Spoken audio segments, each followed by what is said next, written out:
Bonjour, j'espère que vous vous portez bien. Aujourd'hui, nous allons continuer l'analyse de données Netflix issues de la plateforme Kaggle. Aujourd'hui, personnellement, nous allons voir comment calculer une matrice de corrélation de toutes les variables quantitatives. Dernièrement, ce que j'avais fait pour calculer la corrélation entre le nombre de vues, un instant, je rectifie ici. Entre le nombre de vues par heure et les évaluations, ce que j'avais pris, j'avais appliqué la formule que voici, qui était que ce soit la covariance, voici la formule que j'ai appliquée. Pour la corrélation, voici la formule que j'ai appliquée. Mais il peut arriver un cas là où vous avez beaucoup de colonnes avec des variables quantitatives. Maintenant, le point il faudrait maintenant comment déterminer de manière simultanée toutes les colonnes, dans la corrélation entre toutes les colonnes contenant des variables quantitatives. Et ça, on va utiliser une nouvelle technique qui est utilitaire d'analyse.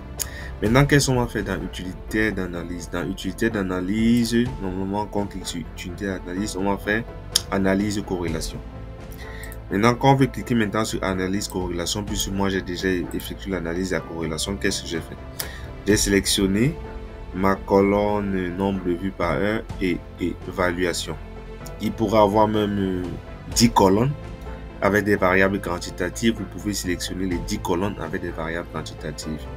Après maintenant, j'ai cliqué ici intitulé en première ligne, c'est-à-dire qu'il y a les variables qualitatives sur la première ligne qui nomment la variable quantitative de la colonne.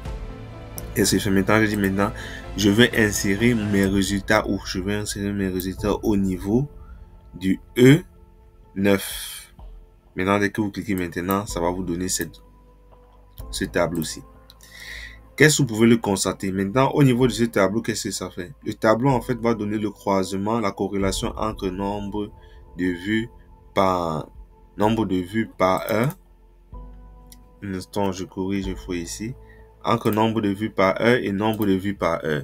Mais vu que c'est la même colonne, donc du coup, nous avons une corrélation, il y a un coefficient de corrélation qui est de 1. C'est la même chose que nous avons évaluation. Et évaluation, vu que c'est le même et puis c'est la même valeur qu'on va croiser, nous avons un coefficient de corrélation 1. Et maintenant on n'est pas au niveau du nombre de vues par heure et évaluation. Bien évidemment, voici la valeur. Mais en fait, il pouvait aussi mettre évaluation et nombre de vues par heure. Mais comme nous avons déjà une valeur qui représente la corrélation, le coefficient de corrélation entre le nombre de vues par heure et évaluation, du coup, il n'a pas continué. Avant de continuer la vidéo, je voulais préciser que nous avons mis en place une formation vidéo depuis les 14 heures de temps qui vous explique de manière étape par étape comment analyser les données d'entreprise.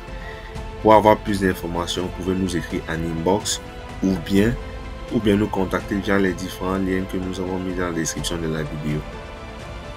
Maintenant, normalement, quand vous faites, normalement le résultat ne se présente pas sous cette forme.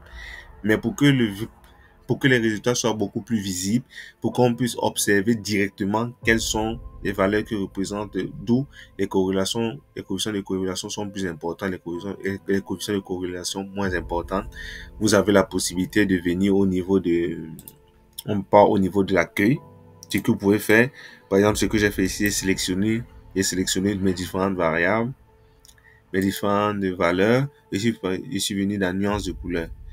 Quand vous voulez remarquer maintenant dans nuance de couleur, c'est à vous de choisir. Je peux choisir cette nuance de un instant. Je choisis cette nuance de couleur-ci qui représente les 1 sous forme en vert. Je peux prendre cette nuance de couleur-ci qui représente les 1 en rouge. Vous voyez, avec la nuance de couleur, avec cette mise en forme, c'est beaucoup plus visuel, c'est beaucoup plus parlant pour une personne qui est novice du domaine ou bien pour une personne qui veut visualiser les données que vous avez analysées. J'espère que vous avez aimé la vidéo. On se dit à la prochaine pour la suite de la vidéo. Merci.